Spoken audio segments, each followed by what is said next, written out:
Hey fellow YouTubers, JJ the Trucker coming to you from the only state in the US where you can cross over the Mississippi River and still be in the same state. Any ideas? Any ideas? That's right, the Mississippi River is a border between all the different states except for one. All the way from the very, very north all the way to almost to the south, the Mississippi River ends in this one state. Do you know what it is? If you said Mississippi, you're not right. All right, what we got going on here? All right, get on over for this guy. Nope, it's not Mississippi. It's Louisiana. That's right, it's Louisiana. It's Fat Tuesday. It's Mardi Gras Day. There are beads hanging from trees everywhere where I was just at. Man, they are ready to party, and I am getting out of Dodge while I can. Oh, man. All right, it has been a bit since, I've got to slow down here. It's been a bit since I put out my last video. I know. Man, I have just been, it's been tough from one load to another. I'm going to tell you all about it. And I'll tell you why it's been tough and what's been going on. So, last you all heard, I was leaving my vacation in Key West, Florida a day early because of all the wind, the choppy waters. Man, getting off that boat onto the shuttle boat, whoa, not good. Not good. My boat's rocking up and down. His boat's rocking up and down. The waves are just bad. I finally had to jump for it. Just jump. And when I jumped, I was trying to time it, but nope. When I was supposed to land on his boat dropped from the waves. And then it came right back up. Bam. Landed almost on my head. I did hit my head. Not too bad, though. And I jammed a finger. Almost broke it, but just jammed it. Oh, man. Overall, though, I was all right. I was alive. Made it back to shore. Made it, got on my flight. There was a layover in Dallas. Missed the connecting flight because American Airlines decided that they were going to have their connecting flights only 30 minutes apart, and they closed their doors 10 minutes before departure. So that means 20 minutes apart, and it takes 10 minutes to get off the plane. So that gave me 10 minutes, which would have still been fine if it had at least been in the same terminal, but no. I don't know if y'all been to Dallas-Fort Worth airport. The place is huge. And so this was from A terminal to B terminal. And I swear it was 3 miles. It had to have been at least 3 miles. Man, we were all huffing it over there. Of course, we didn't make it in time. And it was the last flight heading to Springfield, Missouri. Now, fortunately, they did put us up in a hotel overnight. Courtyard, Marriott Courtyard. So that was a nice hotel. Get on over for this place here. Strawberry stand. And they gave us a $12 meal voucher too. So that wasn't too bad, but you know, didn't get back to Springfield, Missouri when I really wanted to. And of course, the hotel that I had booked, by the time I missed the flight, it was too late to cancel that hotel. All right, why is he getting over? Let's see what's going on here. Oh, we got something going on way up there. So, but the Courtyard Marriott was a lot nicer. Met some nice people on the shuttle ride over there. You know, so that was pretty cool. Mark from Boston, or Mock from Boston, man, really nice guy. Yeah, we hung out, had a drink, and ate dinner right there at the bar at the Marriott. The people there, man, the people were so nice. The staff was just outstanding. Which is hard to find right nowadays. So, go over here. But no, they were just absolutely outstanding. Really, really nice people. So it was an upgrade. I can't complain too much about it. Made the morning flight. Made it back to Springfield, where my truck was being worked on at the dealership there, Peterbilt, Springfield, Larson Group, and it wasn't done. Had 4 things they needed to work on. They got the overhead done, which was awesome. They got the coolant leak fixed and taken care of. That was awesome. And the other 2 things, one was this keyless remote entry. Been having issues with it. and they couldn't figure out the issue. It was a big to do, but we got it straightened out. Van from the Van Gertner, Peterbilt rep for Prime. He and I still we're still in contact with each other. I give him data and information and stuff for these post Prime trucks that like I'm in performance mode on the transmission, and my governor's up to 75 now, so I give him info on how it's running and fuel mileage and all that stuff, and we still stay in contact. He takes care of me too, and good guy, man, really good guy. And he took great care of me on that, so we got the door thing taken care of, and so far so good. I think the problem's resolved. The only issue that they couldn't get fixed, and I can't blame them on this, is there's a knocking sound when I hit bumps just a certain way, especially if it's raining. On the driver's side, feels like it's coming on the floorboard. There's a really bad knocking sound, and you guys haven't heard it because it pretty much happens when it rains. Why the rain has anything to do with it, I have no idea. But man, they wet this thing down. We drove it. We waited 2 days and drove it in the rain, and they heard the noise a little bit, so they know it's happening. It's documented that it's happening, but they couldn't pinpoint it, and I don't blame them. It wasn't happening as much as it normally does. Now, naturally, the very next day it rained and I was driving, it was knocking like crazy. Go figure. But anyway, everything ended up being covered under warranty. The overhead was a courtesy job because the truck was purchased there through Prime, so they went ahead and took care of that for me at no charge. So I ended up walking out with those 3 things taken care of. It was a week and a half total, so that was kind of a bummer, but they're busy there. They're one of the busiest Peterbilts there in the nation. So because of Prime and Wilson and all the trucking companies that are there, and because of where they're located. So a week and a half, got out of there, but without paying a dime, and got 3 of the 4 things taken care of. This last thing is, it's annoying, but I don't think it's, it's been going on for so long that I don't think it's, a critical issue. So we'll see. I'll keep you updated. Man, these roads in Louisiana, though. I don't know if it's bumping, if you can actually see it. I got the, the stabilizer on the camera, but man, these roads, Louisiana has, I'd say, some of the worst roads, whether the little highways like this or the interstates. Man, these roads are bad.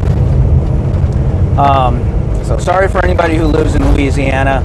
I don't mean any disrespect to the people here, but the state itself is shaped like a toilet bowl, and it is, to me, the toilet bowl of the country. I'm sorry.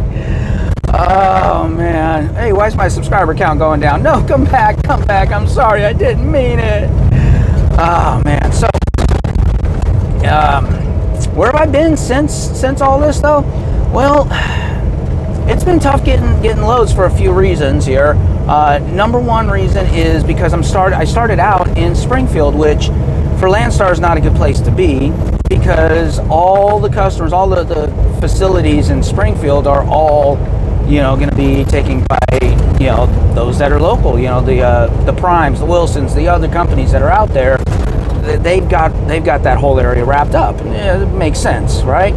But I did find, so you can't be too choosy. You got to pick what you can get. And I did find a good load finally out of there.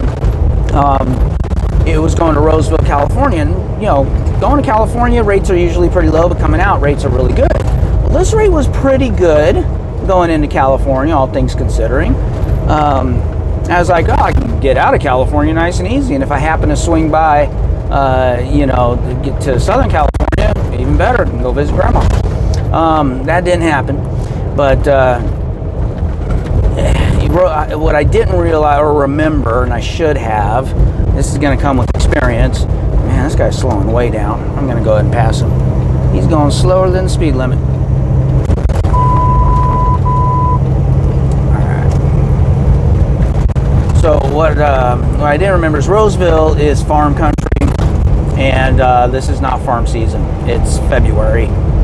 Well, right now it's March March 1st. But it was February, not farming season, not produce season. And so it took me every single day of my trip and then some to find a load getting out of there. And I was trying to find a load that paid well, and it was going to have some miles on it if I could, and was going to be in an area where I was going to be able to pick up another load. I just wasn't finding anything, just not in that area. Even deadheading to the Bay Area, it was challenging. But I finally did find a connection of loads, going down to 45 miles an hour, people. One going to Vegas, which was pretty awesome. You know, always nice to go home for a little change here. And then another one going from Vegas to Denton Springs, I think it was, or some. Oh man, now I can't remember the name of it. Louisiana, though, near Baton Rouge. Stopped here. And between the two of them, it paid well, and it gave me pretty much a whole free day, nearly a whole free day in Vegas. So that was nice, and combined, even on the daily rate, was a good paying load. So thank goodness for that. Found those two. That was fantastic. And got to spend some time in Vegas. Went to Area 15 with one of my friends. And Area 15, man, that place is a trip. It's a bit pricey because each attraction in there you pay their own price, but it's trippy, it's neat, it's really interesting stuff. So you got to go. If you're in Vegas, go to Area 15. Put that on your to-do list. It's a blast. It's fun. Great for the family even. So yeah, take the kiddos.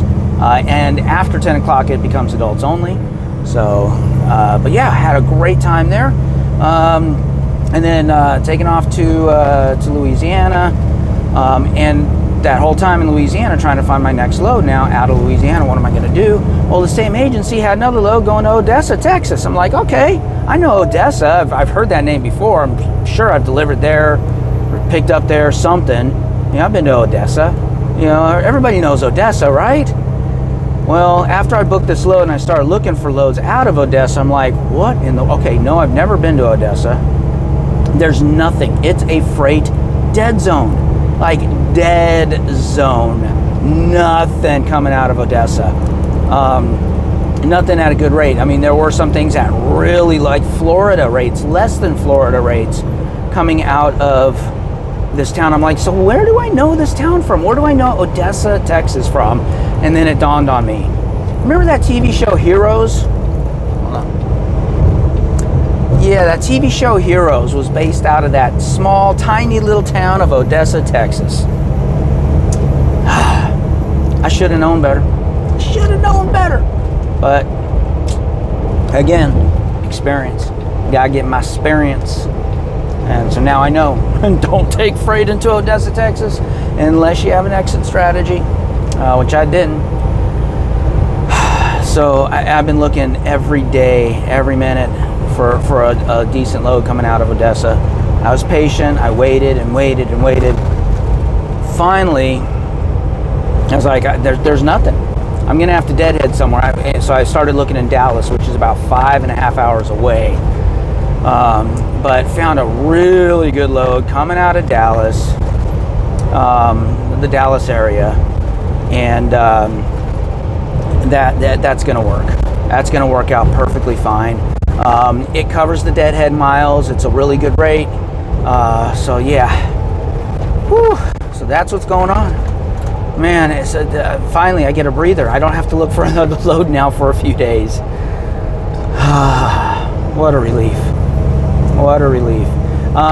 So that's one reason why it's been challenging finding loads. Second is, my own imposed reason of me staying south for the winter, south of that 37th parallel. So obviously that's going to be challenging. Because man, right now up north, I'm looking at some of those loads.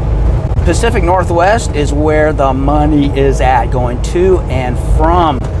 This agent that I'm on the load for right now and the previous load, they've got stuff going from Pennsylvania to Oregon or Washington. I think no, it's Portland, for like $12,000. Like, man, but have you seen the weather up there? Woo! Yeah, I just, man, I need a break. I really need a break from that winter weather. Maybe next year I'll brave it again, but no. I just saw a video of a truck, ice on a bridge, and he went over the edge, went just straight on over the edge into the river. Man, that's just, I see so many truck wrecks in the winter weather, the ice and the snow. I don't think it's worth it for me. Nah, I've driven in that stuff, but I'm a desert rat. I like that warm, that hot weather, so not for me.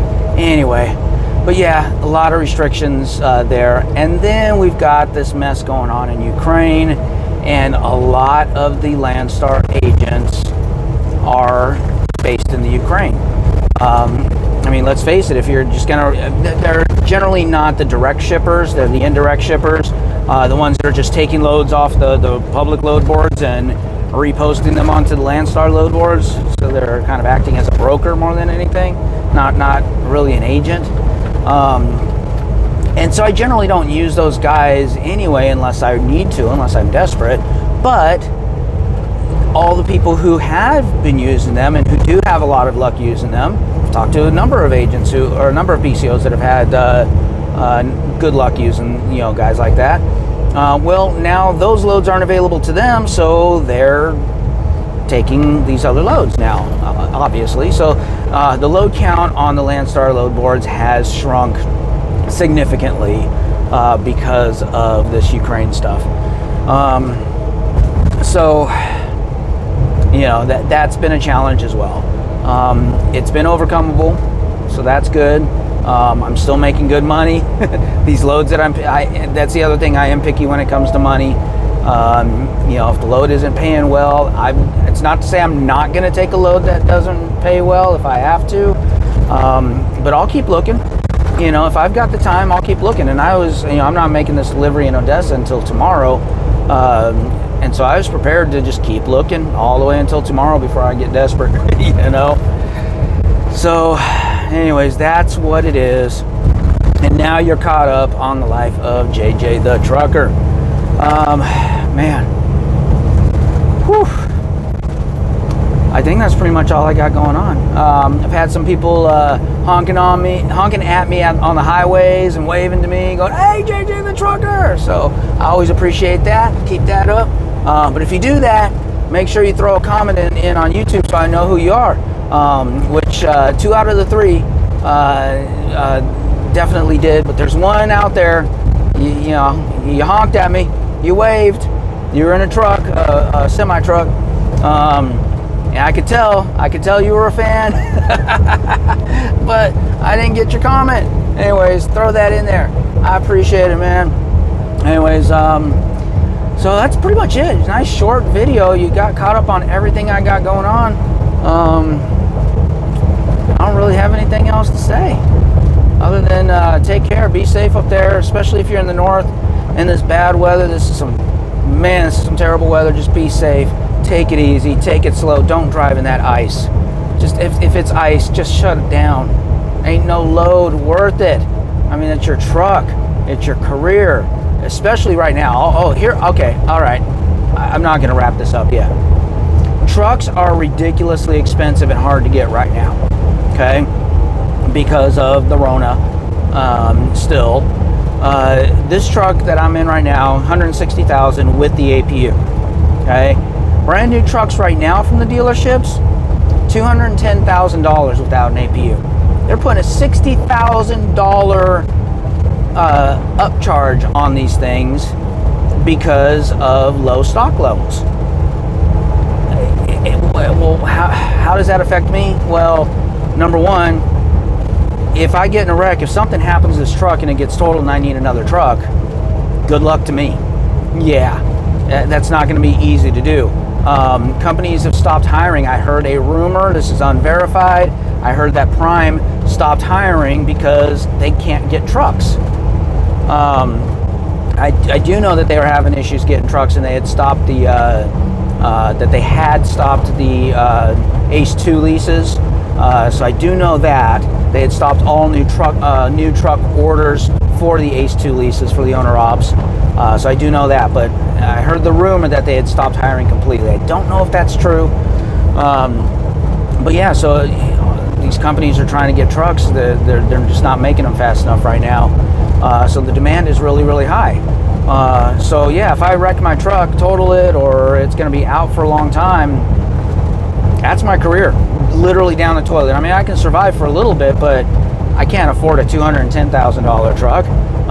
Even to replace this truck, right now would cost more than I bought it for. Even getting like I was starting to look at trucks for sale, and a truck that's like 4 years old with tons of miles, nearly ready for an overhaul, an engine overhaul. These things are selling for like $150,000 to $170,000. That's just ridiculous. So it does affect Landstar drivers particularly, and probably many other drivers out there, when it comes to insurance.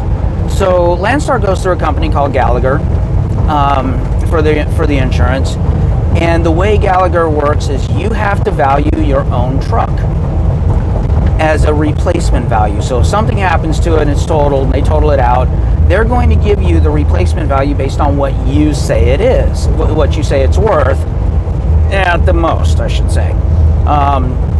Basically, they're going to cover the replacement value up to whatever you say it is. What you say it is determines the monthly cost of the insurance. So last year, my truck was worth $125,000 because, $160,000 new minus, driving it off the lot, a year old, blah, blah, blah, put it down about $125,000. If I were to go out and buy a comparable truck, that's how much it would cost, roughly. So that's so basically Gallagher would say, okay, well, go replace your truck with a comparable truck. If it's over $125,000, well, we're only giving you $125,000 because that's all you were paying for. If it's only $115,000, well, we're only going to give you $115,000. We're not giving you $125,000. Too bad, so sad. Yeah, that's insurance for you. All right, buddy, come on, stay in your lane. He is halfway on the shoulder up there. All right, he's back. But right now, with my truck being worth a lot more to replace, oh man, now he swung all the way over to the hammer lane. Better watch out for this guy. Oh, okay, I see why he did that. There's a pedestrian on the bridge.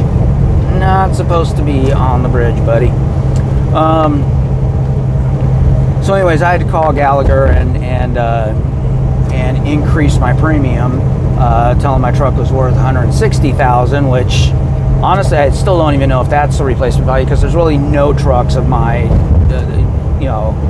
comparable to mine that are for sale right now. They're just not. Nobody's selling a one-year-old truck. So I'm gonna slow down here. I always love when the cities do that. Hey, you're going down a steep hill. Let's slow you down 20 miles an hour on the downhill.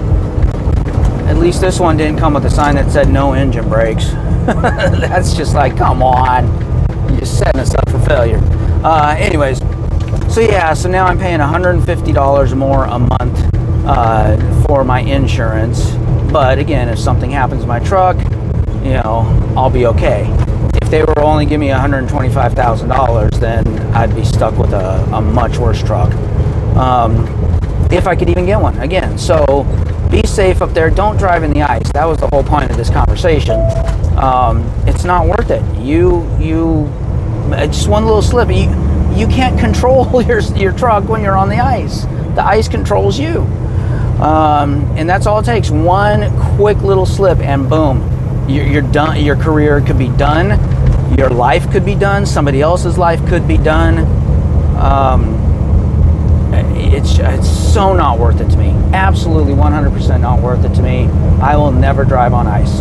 Again, I should say again. I've done it when I was newer and stupider, and there was no need to, especially if you're with Prime or with Landstar. Both of them will back you up. You don't want to run on ice. They both say, okay, be safe, park it. We'll deal with the aftermath later. So, yeah, all right. Okay, guys, it's been 25 minutes. Thank you for hanging in there for that last little rant. I appreciate all your comments.